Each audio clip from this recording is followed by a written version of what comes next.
Good morning, welcome to V3 news. లక్ష్యం సమాజహితం. నేను Emilia. బులెటిన్ల ముందుగా హెడ్లైన్స్ చూద్దాం. మంత్రులు కలెక్టర్లతో సీఎం కేసీఆర్ సమీక్ష. వ్యాక్సినేషన్ తో సహా పలు అంశాలపై చర్చ.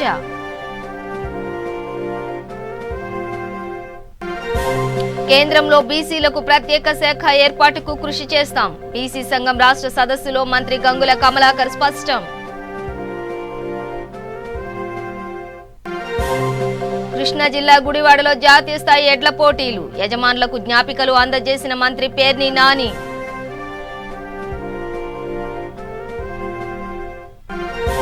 నెల్లూరులో వైసీపీ మంత్రులు ప్రెస్ మీట్. ఈసీ నిమ్మగడ్డ బాబు చేతిలో కీలుబొమ్మగా మారారని మండిపాటు.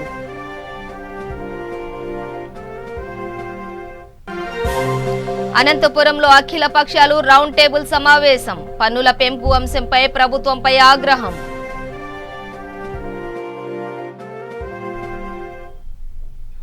ఇక డీటెయిల్స్ చూస్తే తెలంగాణలో కొనసాగుతున్న విధానాలు, పథకాలు, కార్యక్రమాలకు సంబంధించి ముఖ్యమంత్రి కేసీఆర్ ఉన్నత స్థాయి సమావేశం నిర్వహిస్తున్నారు. రెవెన్యూ, పంచాయతీరాజ్, పురపాలక, వైద్య ఆరోగ్య, విద్య, అటవీ శాఖలకు సంబంధించి కీలక నిర్ణయాలు తీసుకోనున్నారు. ప్రగతి భవన్లో ఉదయం 11:30 సమావేశం ప్రారంభం కానుంది. అన్ని శాఖల మంత్రులు, ఉన్నతాధికారులు, కలెక్టర్లు ఇందులో పాల్గొంటారు. దేశవ్యాప్తంగా కరోనా టీకా కార్యక్రమం ఈ నెల 16 నుంచి ప్రారంభిస్తామని కేంద్ర ప్రభుత్వం ఇప్పటికే ప్రకటించింది. టీకాలు ఈ నెల 12 నుంచి రాష్ట్రానికి చేరనున్నాయి. ఈ క్రమంలో టీకాల నిల్వ, వినియోగం, 16 నుంచి చేపట్టనున్న కార్యాచరణ ప్రణాళిక, అన్ని రకాల జాగ్రత్తలు, చర్యలు, పట్టణ ప్రగతి, పాఠశాలల ప్రారంభం వంటి అంశాలపై చర్చించనున్నారు.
కేంద్రంలో బీసీలకు ప్రత్యేక శాఖ ఏర్పాటుకు సీఎం కేసీఆర్ నేతృత్వంలో త్వరలోనే ప్రధాని మోదీని కలిసి విజ్ఞప్తి చేయనున్నట్లు బీసీ సంక్షేమ శాఖ మంత్రి గంగుల కమలాకర్ తెలిపారు. బాగ్లింగంపల్లి సుందరయ్య కళా నిలయంలో తెలంగాణ బీసీ ఉద్యోగుల సంఘం, బీసీ ఎంప్లాయీస్ అసోసియేషన్ రాష్ట్ర కమిటీల సంయుక్త ఆధ్వర్యంలో బీసీలకు క్రిమీ లేయర్ రద్దు, ప్రమోషన్లలో రిజర్వేషన్లు అనే అంశంపై నిర్వహించిన రాష్ట్ర సదస్సులో ఆయన ముఖ్య అతిథిగా పాల్గొననున్నారు. బీసీ సంక్షేమ శాఖ జాతీయ అధ్యక్షుడు ఆర్ కృష్ణయ్య మాట్లాడుతూ బీసీలో క్రిమీ లేయర్ ను రద్దు చేయాలని డిమాండ్ చేశారు. తెలంగాణ బీసీ ఉద్యోగుల సంఘం రాష్ట్ర అధ్యక్షుడు నిరంజన్, ప్రధాన కార్యదర్శి గోపి, బీసీ ఎంప్లాయీస్ రాష్ట్ర అధ్యక్షుడు డాక్టర్ రవికిరణ్ మంత్రికి వినతి పత్రం అందజేశారు. సదస్సులో గుజ్జా కృష్ణ, నీలా వెంకటేష్లు కూడా పాల్గొన్నారు.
NTR to YSR charitable trust ఆధ్వర్యంలో కృష్ణా జిల్లా గుడివాడ రూరల్ మండలం లింగవరంలోని కే కన్వెన్షన్లో 5 రోజుల పాటు నిర్వహించనున్న జాతీయ స్థాయి ఒంగోలు జాతి ఎడ్ల బండలాగుడు ప్రదర్శన పోటీలను రాష్ట్ర రవాణా సమాచార శాఖ మంత్రి పేర్ని నాని ప్రారంభించారు.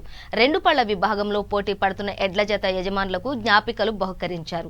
ఈ సందర్భంగా మంత్రి మాట్లాడుతూ మంత్రి కొడాలి శ్రీ వెంకటేశ్వరరావు నాని ఆయన సోదరుడు కొడాలి నాగేశ్వరరావులు NTR to YSR charitable trust ను ఏర్పాటు చేసి గత 4 ఏళ్లుగా జాతీయ స్థాయి ఒంగోలు జాతి ఎడ్ల బండలాగుడు పోటీలను నిర్వహించడం అభినందనీయమని అన్నారు.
లక్షల మంది తల్లులకు లబ్ధి చేకూర్చే అమ్మఒడి పథకాన్ని అడ్డుకునేందుకు కొందరు అడ్డంకులు సృష్టిస్తున్నారని ఏపీ రాష్ట్ర మంత్రులు అనిల్ కుమార్ యాదవ్, మేకపాటి గౌతమ్ రెడ్డి, ఆదిమూలపు సురేష్ ధ్వజమెత్తారు. సీఎం వైఎస్ జగన్మోహన్ రెడ్డి జగనన్న అమ్మఒడి 2వ విడత కార్యక్రమం ప్రారంభించనున్న నేపథ్యంలో నెల్లూరులో మంత్రులు విలేకరులతో మాట్లాడారు.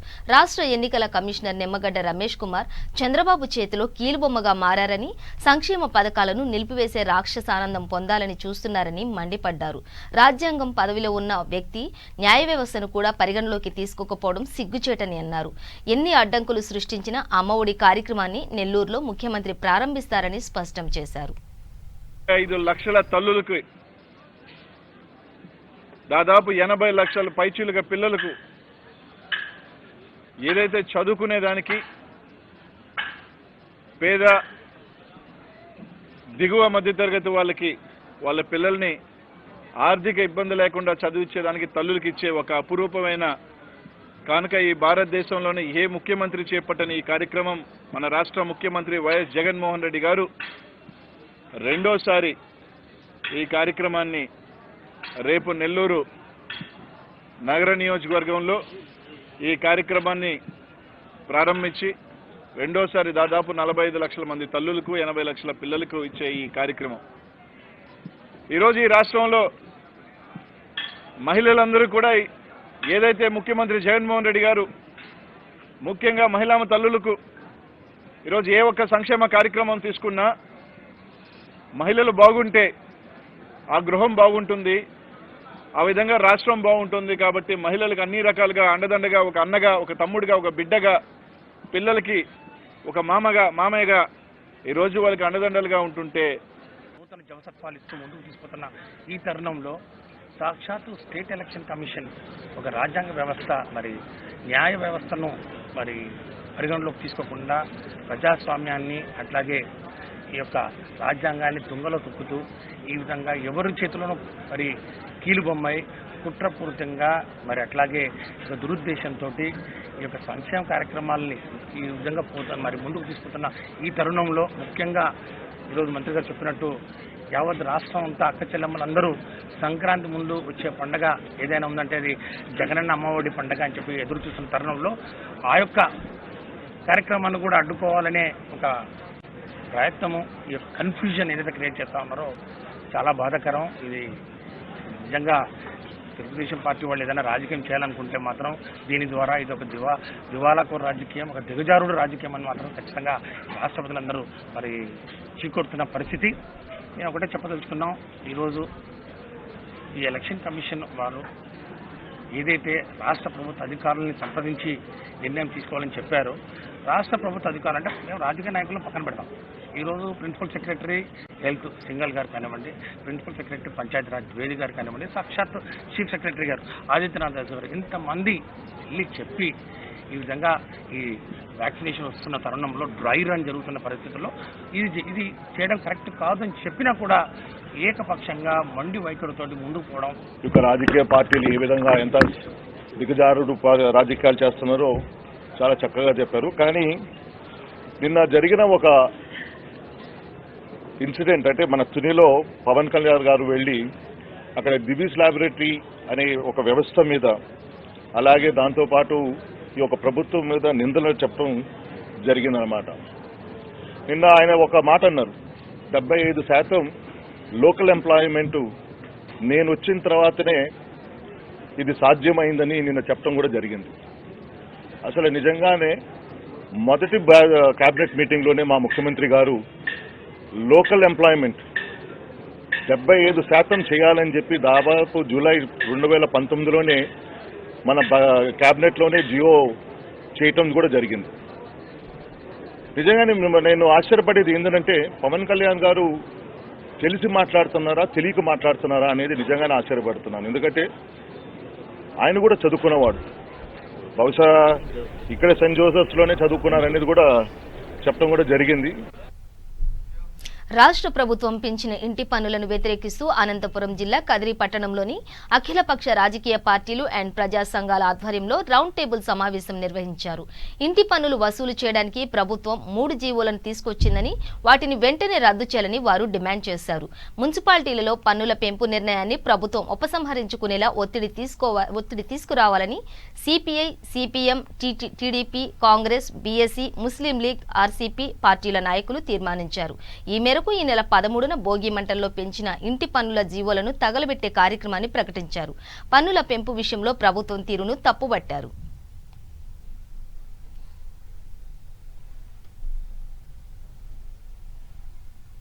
ఆ రకంగా ఒక 4 గింతలు నెత్తిన ప్రజలకు వేస్తే తప్ప వీళ్ళు నా మాట వినరు అనేటువంటి పద్ధతిలో జగన్మోహన్ రెడ్డి గారు ఆలోచన చేస్తా ఉన్నారు. ఈ పెంచేటువంటి పన్నులను వ్యతిరేకిస్తూనే 196 జీవో, 97, 98ని మనము ఈ 3 జీవోలను వ్యతిరేకిస్తూ అదేవిధంగా ఈ పెంచేటువంటి పన్నులను ఉపసంహరించుకోవాలని చెప్పి ఇప్పుడు రాష్ట్ర వ్యాప్తంగా కూడా ఆందోళన కార్యక్రమాలు కూడా జరుగుతూ ఉన్నాయి. అందులో భాగంగానే కదిరిలో మనము ప్రత్యక్షంగా, ఎందుకంటే ఇక్కడ ఉన్నటువంటి ఇది ఒక ఇర్రెస్పెక్టెడ్ ఆఫ్ ఇష్యూ, ఎందుకంటే ఇల్లు ఉన్నటువంటి వాళ్ళు ప్రతి వాళ్ళు ఖచ్చితంగా పన్నులు కట్టాలా. చాలా మంది కొంతమంది అయినా మేము బాడిగింట్లో ఉన్నాంలే, మాకు కాదు కదా, మా ఓనర్కి ఆ మాత్రం పడలే అనుకోద్దండి, ఆ ఓనర్కి అది పెరుగుతానే మీకు బాడీకి పెంచుతాడు ఆయన. కాబట్టి మీరు అది కూడా ఒకసారి ఆలోచన చేయండి. కదిరి లాంటి చోట బాడిగిళ్ళున్నా సొంతిల్లున్నా ఈ ట్యాక్సెస్ అనేది అందరికి కూడా మరి రేపు మోయించబోతా ఉన్నారు. దీనికి వ్యతిరేకంగానే ఈరోజు మనం కదిరి పట్టణంలో ఈ రౌండ్ టేబుల్ సమావేశాన్ని నిర్వహించుకుంటా ఉన్నాం. ఈ రౌండ్ టేబుల్ సమావేశం ఇది ఈరోజు రాష్ట్ర వ్యాప్తంగా ఉన్నటువంటి సమస్య. రాష్ట్ర వ్యాప్తంగా ప్రజలు రేపు భవిష్యత్తులో ఈ సమస్యను అధిగమించాలంటే పోరాటాలు, ఉద్యమాలే శరణ్యం.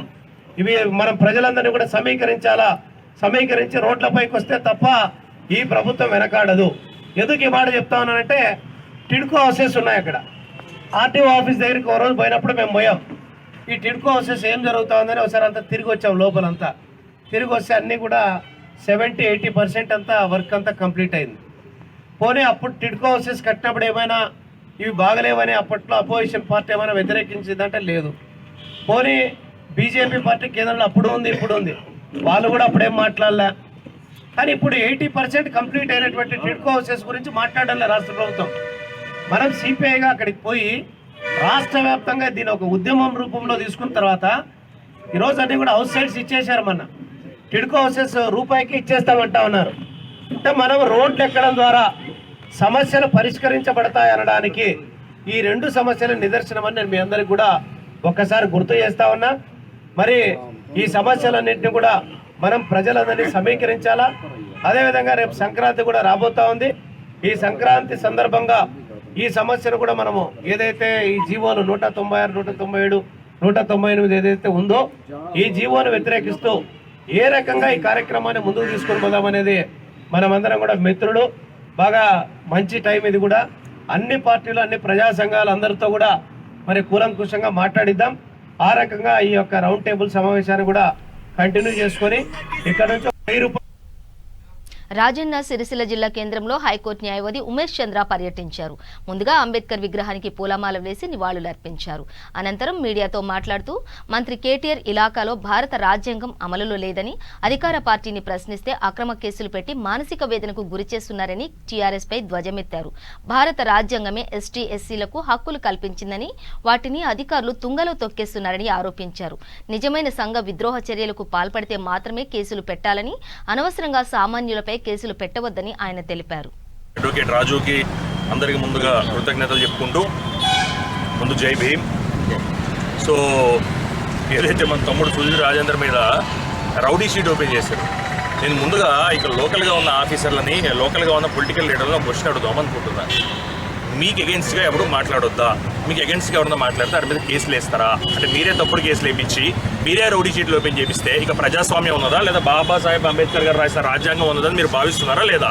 అదే రాజ్యాంగం మీద, శాసనం ద్వారా నిర్మితమైన భారత రాజ్యాంగం మీద నిజమైన విశ్వాసం విధేయత చూపడం అంటే ఇదా? ఎందుకు మీరు భారత రాజ్యాంగం మీద విశ్వాసం విధేయత చూపట్లా? దేవుడు లాంటి బాబాసాహెబ్ అంబేద్కర్ గారు ఎస్సీలకి, ఎస్టీలకి, దళితులకి, బహుజన వర్గాలకి ఇచ్చిన రైట్స్ ఏవైతే ఉన్నాయో ఆ రైట్స్ని మీరు ఎందుకు ప్రొటెక్ట్ చేయాలని అనుకోవట్లా? మీకు ఏమైనా ఇబ్బంది ఉన్నదా? ఎవరన్నా మాట్లాడతారు మీరు తప్పుడు కేసులు వేసుడేంది? నిజంగా రౌడీ షీట్లు ఉంటే ఖచ్చితంగా వాళ్ళ పని పట్టండి, ఖచ్చితంగా మేము కూడా దానికి మీకు సహకరిస్తాం. దానిలో మాకు ఎటువంటి ఇబ్బంది లేదు. ఈ రోజు ఈయన మీద సుధీర్ రాజేందర్ మీద చేసింది రౌడీ షీట్, తప్పుడు రౌడీ షీట్ అనే కదా హైకోర్టు, ఆనరబుల్ హైకోర్టు సెటిసైడ్ చేసినది. అంటే ఆనరబుల్ హైకోర్టు కొట్టేసిన తర్వాత మీకు ఇప్పుడు ఏమనిపిస్తున్నది? మొత్తం 107 రౌడీ షీట్లని ఇక్కడ మీరు క్రియేట్ చేశారంటే, అంటే దానిలో ఎంతమంది నిజమైన రౌడీ షీట్లు ఉన్నారు, ఎంతమంది ఇన్నోసెంట్ వాళ్ళ మీద తప్పుడు కేసులు వేసి మీరు రౌడీ షీట్లు ఓపెన్ చేశారు. మనకి లీగల్గా ఒక ప్రిన్సిపల్ ఉంటుంది, until proven guilty everyone are considered to be innocent in the eyes of law అంటాం. అంటే గిల్టీ అనేది అతను కోర్టు ద్వారా నిరూపించబడినంత వరకు అతను ఏమవుతాడు? అతను నిరపరాధి మాత్రమే అవుతాడు, లేదా దోషం మోపిన వాడు అవుతాడు, అక్యూజ్ అవుతాడు. అంతేగాని అతను కన్విక్ట్ కాదు. అట్లాంటప్పుడు ఏ విధంగా మీరు అతని మీద రౌడీ షీట్లు ఓపెన్ చేస్తున్నారు? ఒక్కసారి ఒక మనిషి మీద రౌడీ షీట్ ఓపెన్ అయితే వాళ్ళ ఫ్యామిలీకి ఎంత ట్రామా ఉంటుంది, వాళ్ళ ఫ్యామిలీ ఎంత ఇబ్బంది పడుతుంది, వాళ్ళ పిల్లం కానీ పిల్లలు కానీ ఎంత ఇబ్బంది పడతారు. సమాజంలో అతను ఒకటి జాబ్ ఇస్తాడా, ఒకటి బిజినెస్ చేసుకుని అవకాశం ఇస్తాడా? అదే రౌడీ షీటర్ కదా, రౌడీ షీటర్ దగ్గరికి ఎందుకు పోతున్నావు అన్న. నా దగ్గరికి చాలా మంది రౌడీ షీటర్స్, మా పేరెంట్స్ నన్ను అడుగుతున్నారు, అరే రౌడీ షీటర్లకు ఆర్గ్యూ, రౌడీ షీటర్ అని ఎవరు చెప్తున్నారు? ఏమున్నది సమాజంలో? నాకు అర్థమైతే లేదు.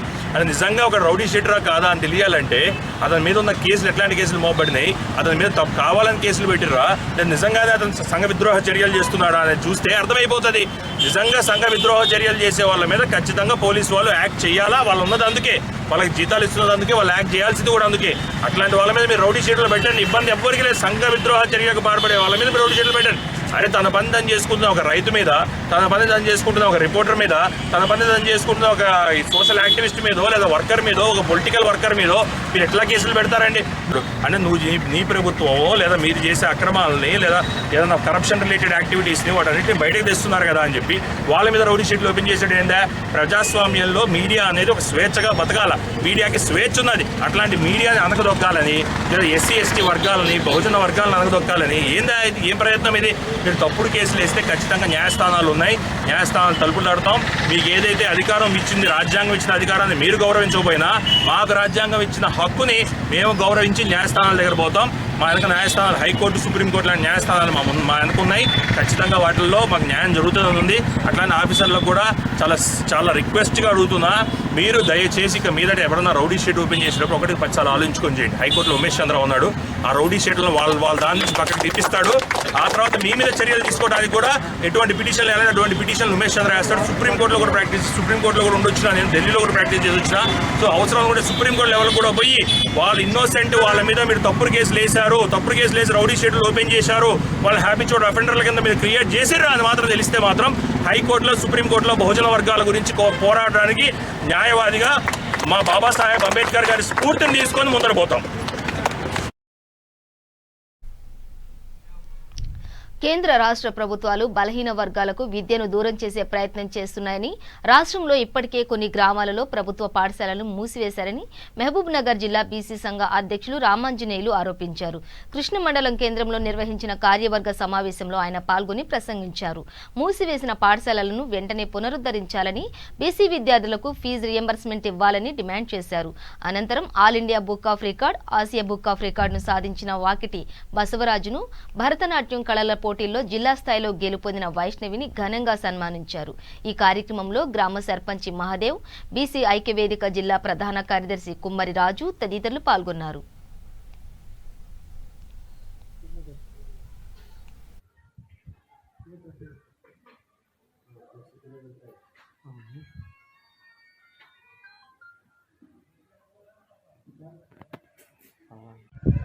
మాజీ ఉప సర్పంచ్ నల్లనరసప్ప గారు, అదేవిధంగా నియోజకవర్గ అధ్యక్షులు మహేష్ ముదిరాజు గారు, సురేష్ గారు, ఉడవలూరు మాజీ సర్పంచ్ అంబరీష్ గారు, అంజనేయ గౌడ్ గారు, జిల్లా కోశాధికారి లింగంగౌడ్ గారు, ఇందుకూరు కృష్ణమండల ఉపాధ్యక్షులు ఇందుకూరు అనిల్ గారు, రాజశేఖర్ గారు, వైష్ణవి గారు, Vakiti Basavaraj India book of record, Asia book of record, అదేవిధంగా వైష్ణవి గారు జిల్లా టాపర్ రికార్డ్గా జిల్లా బుక్ ఆఫ్ రికార్డ్ వైష్ణవి గారు. వీళ్ళు ఉన్నటువంటి మేధస్సు, వీళ్ళు ఉన్నటువంటి కృషి నైపుణ్యతను మనము గుర్తించాల్సిన అవసరం ఉంది. మన యొక్క బీసీ పిల్లల్ని ఎన్ని ఇబ్బందులు వచ్చినప్పటికీ కూడా వాళ్ళకు ఆస్తులు అంతస్తులు ఇవ్వకపోయినా వాళ్ళకు చదివించడమే మనం పెట్టుబడిగా భావించి కాసి ఎన్ని కష్టాలు వచ్చినప్పటికీ కూడా వాళ్ళకు ఆయుధం, వాళ్ళకు ధైర్యం, వాళ్ళకు దిశానిర్దేశం చేయడానికి కూడా వాళ్ళ జీవితానికి ఒక చదువు ఒక్కటే మార్గం. కాబట్టి ఈరోజు బడుగు బలహీన వర్గాలకు చెందినటువంటి పిల్లలు చదువు లేకనే వెనుకబడిపోతున్నారు. కాబట్టి ఖచ్చితంగా ఈరోజు వాకిటి బసవరాజ్ వైష్ణవి గారు వారికి ఉన్నటువంటి మేధస్సు నైపుణ్యతతో ఈరోజు ఇండియా బుక్ ఆఫ్ రికార్డ్, మన వైష్ణవి గారు కూడా భరతనాట్యంలో జిల్లా బుక్ ఆఫ్ రికార్డ్ సాధించిందంటే వాళ్ళ తల్లిదండ్రులు కూడా వాళ్ళకు కోఆపరేట్ చేసి స్థాయికి తీసుకొచ్చినందుకు అందరికి కూడా వారి కుటుంబ సభ్యుల కృతజ్ఞత తెలియజేస్తూ, అదేవిధంగా ఈరోజు మన ఈ కార్యక్రమాన్ని కృష్ణమండల నాయకులు, మన బీసీ నాయకులు నడిపించడం కూడా వారందరికీ కూడా పేరున కృతజ్ఞతలు తెలుపుతూ, ఈ అవకాశాన్ని ఎందుకంటే సమయం ఆసన్నమైంది కాబట్టి ఇంతకు ముగిస్తున్నాం. బీసీ ఐక్యవేదిక, బీసీల ఐక్యత, బీసీ ఐక్యవేదిక. సూర్యాపేట జిల్లా నేరేడుచెర్ల పోలీస్ స్టేషన్ ఎదుట దళిత సంఘాలు ధర్నాకు దిగాయి. దళిత మహిళపై దాడి చేసిన నూకల వెంకటరెడ్డి అనే వ్యక్తిని వెంటనే అరెస్టు చేయాలని డిమాండ్ చేశారు. దళిత మహిళలకు రక్షణ కల్పించాలని, మహిళలపై దాడి చేసిన వారిని కఠినంగా శిక్షించాలని అన్నారు. ఈ కార్యక్రమంలో కేవీబీపీఎస్ జిల్లా అధ్యక్షుడు మరి నాగేశ్వరరావు, సిపిఎం మండల నగేష్ పాల్గొన్నారు.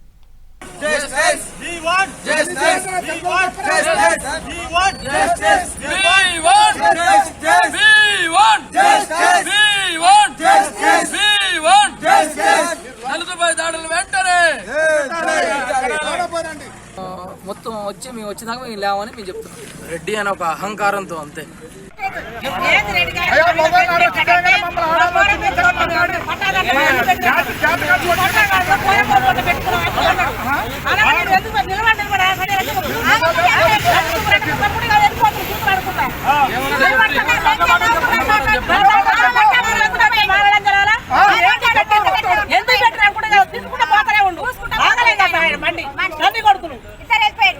రెడ్డి అనే ఒక అహంకారంతో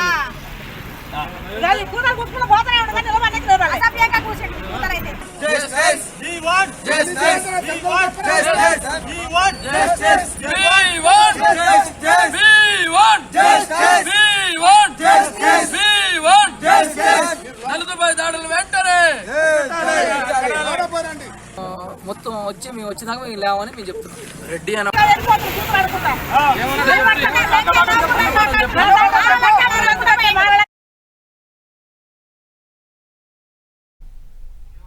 మెహదీపట్నం క్రాస్ రోడ్లో నూతనంగా ఏర్పాటు చేసిన ఓలివ్ హాస్పిటల్ కొత్త బ్రాంచ్ను చైర్మన్ బకర్ హాసన్ ప్రారంభించారు.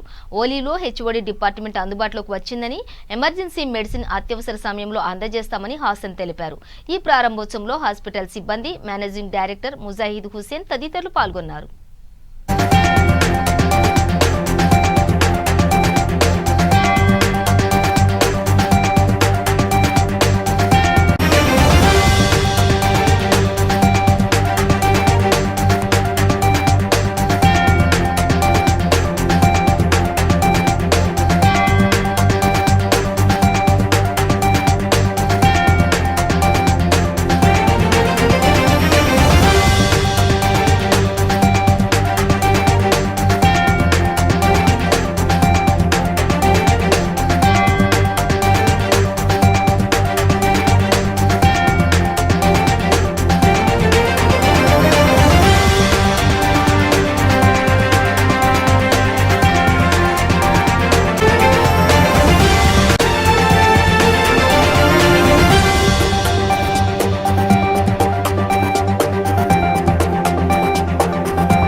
Our new emergency medicine department and the launch of a 10th anniversary of Olive Hospital. I welcome our honorable chairman, our managing director, and all the respectable guests who have been gathered here. I request CEO Mr. Asri sir to welcome our honorable chairman, Mr. Syed Bakar Hassan sir.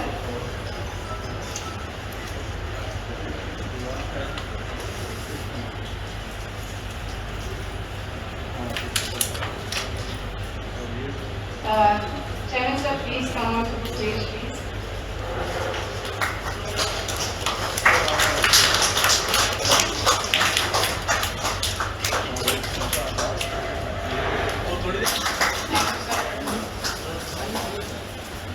I request our medical director, Mr. D.P.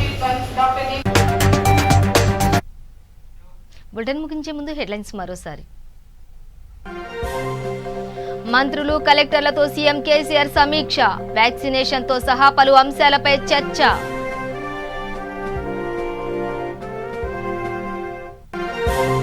కేంద్రంలో బీసీలకు ప్రత్యేక శాఖ ఏర్పాటుకు కృషి చేస్తాం, BC సంఘం రాష్ట్ర సదస్సులో మంత్రి గంగుల కమలాకర్ స్పష్టం. కృష్ణా జిల్లా గుడివాడలో జాతీయ స్థాయి ఎడ్ల పోటీలు, యజమానులకు జ్ఞాపికలు అందజేసిన మంత్రి పేర్ని నాని.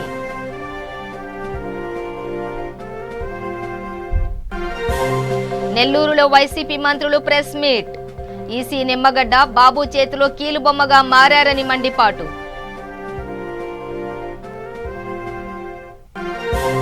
అనంతపురంలో అఖిల పక్షాలు రౌండ్ టేబుల్ సమావేశం, పన్నుల పెంపు అంశంపై ప్రభుత్వంపై ఆగ్రహం.